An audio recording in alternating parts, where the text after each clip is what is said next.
We think of the moon as orbiting the Earth, following a spiraling trajectory as the Earth itself orbits the sun. But this is wrong. Not only is the moon's orbit not a spiral, there's an argument that the moon actually orbits the sun, not the Earth. Sure, from the Earth's perspective, the moon appears to orbit the Earth, but from the sun's perspective, or from an observer far above the solar system, the moon orbits the Earth so slowly and the Earth and moon are so far from the sun that the moon's trajectory never actually makes any sort of a loop, and in fact it never even curves outwards towards the Earth at all, but always inwards towards the sun. The moon's trajectory is more like a 12-sided polygon with curved corners than it is a spiral or even a wiggly line. Though the moon's trajectory is so close to being a circle, it's kind of hard to see. Here's a simpler example of an orbit where a planet's moon's trajectory only ever curves towards its sun. It looks like this hypothetical moon is actually orbiting the sun and just getting nudged in and out a little bit by the planet as it orbits. This type of curve, where a circle rotates while attached to another rotating circle, is called an epitrochoid, though they're usually generated by rolling a circle around another circle, but the curves are the same.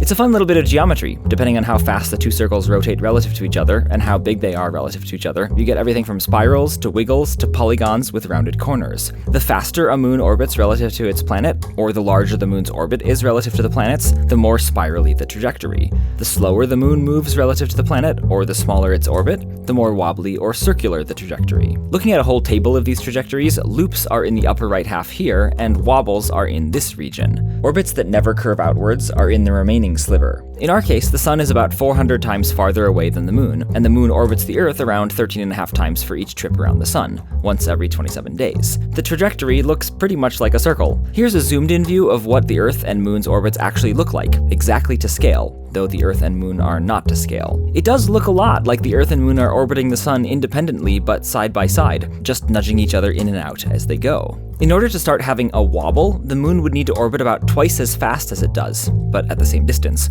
or be twice as far from the Earth and still orbit once per month. Or the Earth would need to be half as far from the sun and still orbit once per year.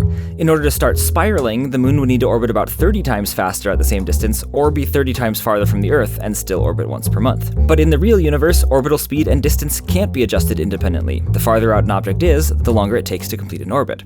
It turns out the speed matters more, so the moon would have to come closer to Earth where it could orbit faster in order to have a wobbly orbit, one that even curves at all outwards away from the sun. There's a good reason the moon's orbit never curves outwards away from the sun. Due to the distances between the Earth, moon, and sun, and their masses, it turns out the sun pulls on the moon with almost twice the force that the Earth pulls on the moon. Technically speaking, the moon is outside of the Earth's Chebotarev radius, where the pull from the Earth and sun are equivalent. That means the net force on the moon is always towards the sun, and that's why the moon's trajectory never curves outwards towards the Earth. There's never a net force that would pull it that way. The force on the moon is always pointing inwards and just gets stronger or weaker over time, depending on whether the Earth is pulling together with the sun, or sideways, or against the sun. According to net forces, the moon is primarily orbiting the sun, with perturbations from the Earth. Except we shouldn't be using net forces, because the Earth and moon are moving in a circle around the sun, so we need to take into account centrifugal effects. Those effects weaken the sun's relative pull enough that the Earth's pull on the moon is stronger. Technically speaking, we say the moon is inside the Earth's Hill radius, or Hill sphere, the zone where, for practical purposes, for objects orbiting along with the Earth's gravitation dominates the sun's. According to the Hill radius, the moon orbits the Earth.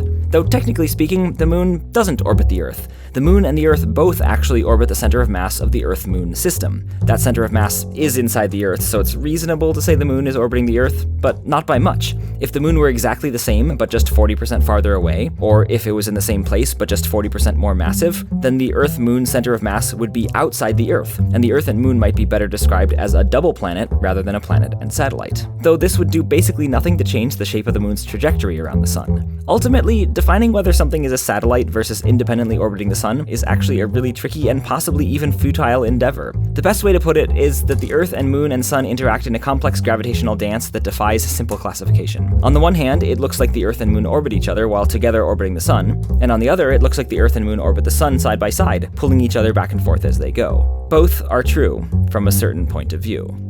Oh, and I definitely wouldn't rely too heavily on the shapes of trajectories to think about orbits. Trajectories can easily be used to mislead you. Like, you might imagine that a point on Earth's equator draws out loops as the Earth spins along its orbit, but because of how fast the Earth is moving around the sun, points on the Earth's surface don't trace out loops, but like the moon, trace out something more like a wobbly circle. Should we then say that each part of the Earth independently orbits the sun? Of course not.